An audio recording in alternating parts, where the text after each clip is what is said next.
साथियों, नई शिक्षा नीति 2020 में वर्णित प्रावधानों के अनुसार शिक्षक की नियुक्ति उसके गृह क्षेत्र, स्थायी निवास क्षेत्र, जनपद क्षेत्र में ही किए जाने का प्रावधान है।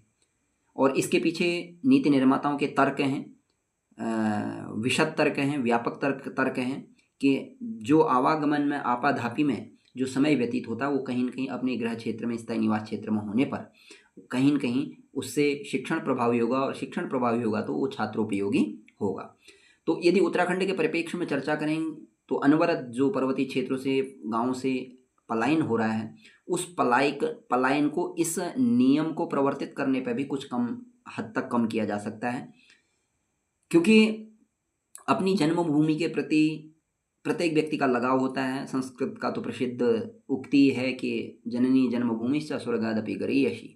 तो यदि शिक्षक का अपने गृह क्षेत्र, स्थायी निवास क्षेत्र, जनपद क्षेत्र में नियुक्ति मिलती है तो वह कहीं न कहीं और ज़्यादा मन लगा करके अध्ययन अध्यापन कराएगा, क्योंकि जब एक जनपद से दूसरे तीसरे जनपद में नियुक्ति मिलती है तो कहीं न कहीं आवागमन का ज़्यादा रहता है और घर परिवार की चिंता भी रहती है, दायित्व भी बढ़ जाते हैं। तो इससे कहीं न कहीं शिक्षण प्रभावी होगा, तभी हमारी नई शिक्षा नीति निर्माताओं के द्वारा भी वर्णित किया गया होगा यह प्रावधान। तो उत्तराखंड के परिप्रेक्ष्य में भी यह लागू किया जाना बहुत आवश्यक है, क्योंकि 13 जनपदों में सभी में से शिक्षक नियुक्त होते हैं, और सभी जनपदों में अपने दुर्गम स्थान भी हैं और सुगम स्थान भी हैं। तो पहले सभी जनपदों में दुर्गम स्थान में शिक्षकों की नियुक्ति की जा सकती है, और उसके बाद कुछ समय के बाद सुगम स्थानों में नियुक्ति की जा सकती है। और यह नियम अन्य विभागों में भी जहाँ संभव हो, उन विभागों में भी यदि प्रवर्तित हो तो कहीं न कहीं और पलायन को बहुत हद तक कम किया जा सकता है।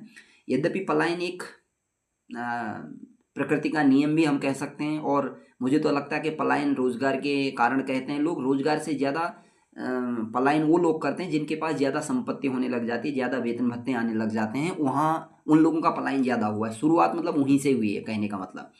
तो लेकिन फिर भी कुछ हद तक 10-20% पलायन इसके माध्यम से रुकता हुआ देखा गया है, ये हमने अनुभव किया है। तो यदि ये नियम प्रवर्तित होता है तो सबको अपने अपने जनपद क्षेत्र में, गृह क्षेत्र में सेवा दी जाए, और जो पद कम पड़ जाएं तो उनको इधर उधर मर्ज किया जा सकता है। वो व्यवस्था तो नियम बनाने पर होगी। तो क्योंकि सभी क्षेत्रों से शिक्षक चुने जाते हैं या अन्य कर्मचारी चुने जाते हैं जनपदों से, तो उनको यदि अपने गृह क्षेत्र, सेवा, स्थायी निवास क्षेत्र, जनपद क्षेत्र में नियुक्ति प्रदान की जाती है तो उससे कहीं न कहीं जो पलायन की एक बहुत बड़ी चिंता है, वह चिंता कहीं न कहीं कम हो सकती है। ये मेरे व्यक्तिगत विचार हैं और नई शिक्षा नीति के अकॉर्डिंग है। तो आपके क्या विचार हैं? आप टिप्पणी में अपने विचार रख सकते हैं।